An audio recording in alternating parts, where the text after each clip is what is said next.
It's really important to view this in context of an attack on any remaining checks.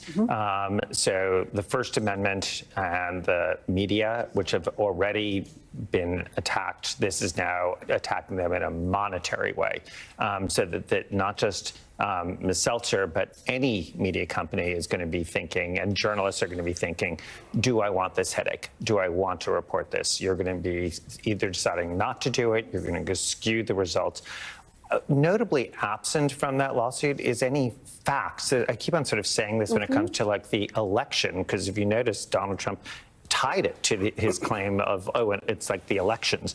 Well, there's just as much a gap in any facts to support that there was fraud in the election. And the same thing for this lawsuit is that, you know, you wouldn't be as surprised if you said, oh, you know what, there's some facts here from which it looked like they didn't just get it wrong, but it was intentionally so, which is necessary to win this case.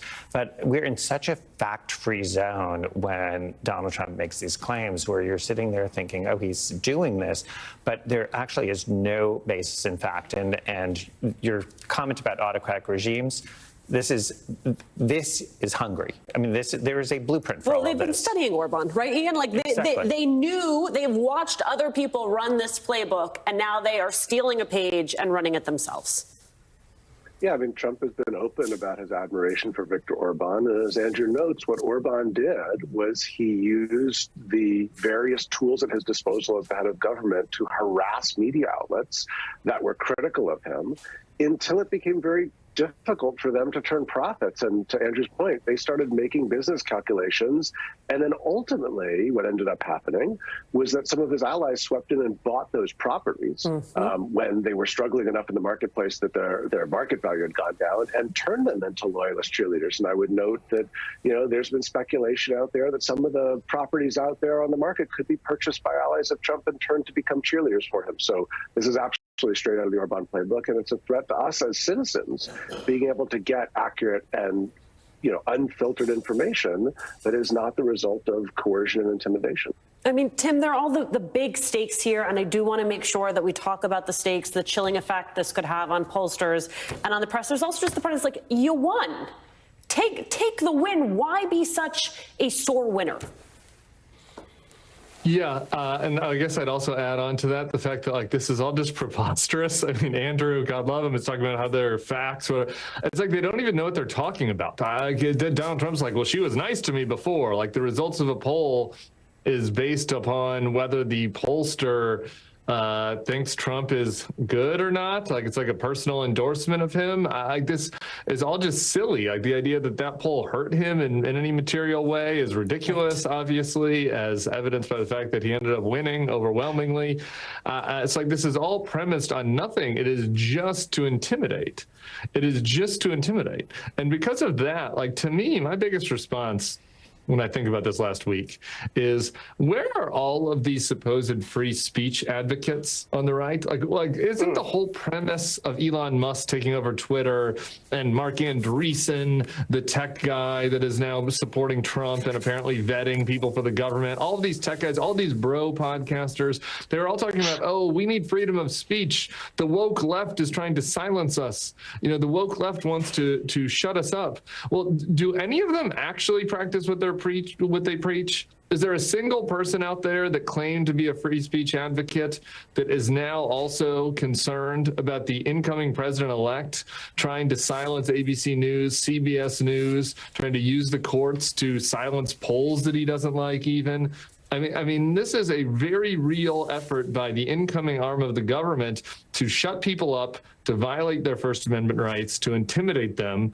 And you would think that if any of this was on the level or good faith, that some of the people who supported Trump under the auspices that they thought that it was the left that was trying to silence their speech would speak out now. And the fact that we haven't seen that, I think, tells us something very concerning about, you know, where this administration is going to go and what, you know, these arms, these media arms that support him, you know, are going to do to enforce his agenda. Eddie, I understand that some of what Tim is saying or asking is rhetorical, but none of this is on the level. They're not actually concerned about freedom for all. They're concerned about freedom for themselves. Absolutely, Alicia. We need to understand this as raw, naked power, the pursuit of it and the exercise of it. And if we don't, then we're being naive. And so I think part of what we need to understand, or part of what we need to do, if we understand that they're following the Orban playbook, if we understand that they're hypocrites, that they don't give a damn about free speech, that they're really using it in order to, beat down and cower folk who disagree with them. If we understand all of this, what are we doing in order to respond to it? What are media organizations doing in order to respond to it? What are universities and colleges doing in order to respond to it? In other words, are we just going to sit back on our heels, Alicia, and let these folk do this? Or are we going to organize? Are we going to have big Democratic donors preparing in order to engage in countersuits? How are we going to defend the fourth estate? How are we going to defend democracy? And I think we need to start asking those questions and answering them sincerely. Ian, I remember being on set with you, and now I can't quite remember in the flat circle of time when it was. And we talked about the fact that you had big publications like the Washington Post, the LA Times choosing not to endorse, and that the instinct on the part of a lot of people who do care about democracy and a free press was to say, well, I'm canceling my subscription because I want to send a message. And I turned to you and I said, okay, if that's not the answer, then what is? And you said to me, you double down, you actually invest in a free press. When you have the press under attack through litigation, verbally from the incoming president of the United States, for those of us who are sitting around watching who do care about democracy, who do care about a free press, what is the antidote? Well, I think to Eddie's point, it's you organize, and as you and I discussed it that day, I remember being on set talking about it, is you get behind the people who do the right thing. So right now, at least initially, the Des Moines Register has said, we're fighting this. We have First Amendment rights. This is a meritless lawsuit, and we're going to fight it. And I would point out that's in stark contrast to what ABC did this weekend in bowing down and doing this ridiculously groveling settlement where they not only paid Trump off, but they announced it publicly. And I'd be really interested to know if that was a condition of the settlement, the requirement that they publicly announce the amount, because that normally doesn't happen. I wonder if Trump wanted that and negotiated that as part of the settlement in order to send a message. But so far, the Des Moines Register is saying they're going to fight. So what do we all do? We surge our support to the Des Moines Register right now. We show the marketplace that we as citizens in a democracy will stand with and support those media outlets who are willing to fight for the First Amendment and not be intimidated. We get behind them, we subscribe to them, we publicly praise them for it, and we create a counterweight to the ABCs of the world, saying there's an opportunity here for people who really believe in the Fourth Estate to do the right thing, and the public will surge support and get behind you.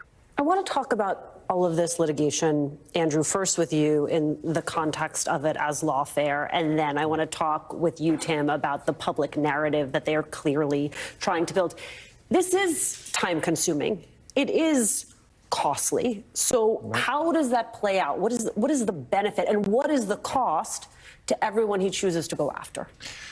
So this is where I think so much of this really has to do with corporate America and where their backbone is, because they'll be thinking about profits. They'll be thinking about not becoming a target of Donald Trump, of not having this sort of enormous force of the federal government going after them because of an ad involving transgender people, not putting out programs that could be attacked because they're critical of the government.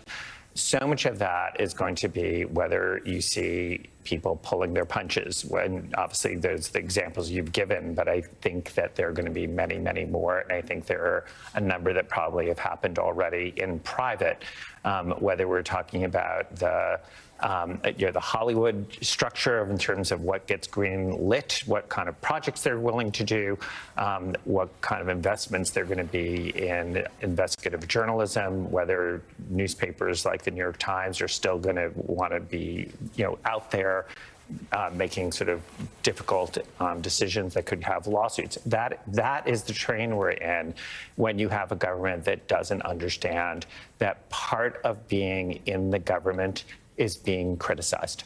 That to me is the huge difference in terms of the world we're in, is that the country used to have that as a model.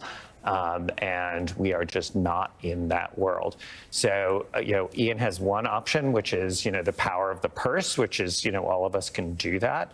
But it's also going to take some very, very courageous, wealthy, powerful people standing up for the First Amendment. That doesn't mean they have to be critical of everything that Donald Trump does or of everything a Democrat does, but of really understanding the role of the press and being able to put their wallets where it counts. Well, Ian, remind me that I want to come back to you on that question of autocratic capture. But I also, Tim, want to talk about that quote that I read you at the beginning about how the odds of success are slim to none, winning in courts not likely the real goal. The true motivation is to intimidate the press and journalists. I would stipulate that there is an additional element here, which is simply to confuse the public and to undermine faith in a free press, right? That there is a message that is being sent both to his base and to sort of the general public that you can't trust traditional media. You can't trust traditional polling. And that itself has a chilling effect. Yeah, and he's had success on both of these counts. So if you put yourself in Trump's shoes, looking at it from his perspective, I know that's a scary place to be, but he made the bet that the Republican Party leaders were going to be too cowardly to stand up to him and that they would fold to him. He saw them as weak people that he could bend to his will. And he was correct about that bet. The entire Republican Party folded to him with very few exceptions. He made a bet that he could brand the media as fake news and he could erode people's belief in what they reported about him, and that he could make a plurality of people, a significant enough amount of people believe that the media was the enemy, they're out to get him, that you can't trust anything that they write, and so that would then diminish the power of their critique of him. So he's coming from that world where both of those bets worked. I mean, that sucks. I'm not happy about that, but that is the reality, is that he correctly judged the Republican Party elites to be cowards and that he could brand the media as fake news and win over enough people. Not everybody, but enough to win.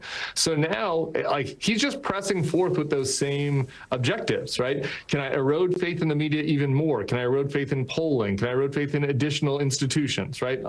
And can I demonstrate that there are cowards in it's not just the Republican leaders that are cowards, but it's corporate America that are cowards, and I can get them to bend to my will in the same way that I got Mitch McConnell to bend to my will. And he's pressing forth in both of those spaces, undermining trust and getting, cowardly people in power to just submit to him. And that is the strategy that is behind this. And he's having success so far until, as Andrew said, people decide to stand up to him and say no. Right. And Ian, we talked about what that means for all of us. What does it mean for the folks that Andrew was referencing, the people who are corporate titans who are suddenly afraid of an incoming autocrat? I think that the miscalculation that I think they are likely to make, and we've seen them making already, is that appeasement somehow will work. That if they can somehow sort of, give over the Sudetenland, that'll stop Donald Trump. But I think what they will find is that what we've called autocratic capture, that at the end of the day, a leader like Donald Trump and his movement is going to force private business to be loyal to him politically if they want to have an opportunity to fairly compete in the marketplace. And if they don't demonstrate their loyalty, they're not going to be able to fairly compete in the marketplace. And they're going to come to force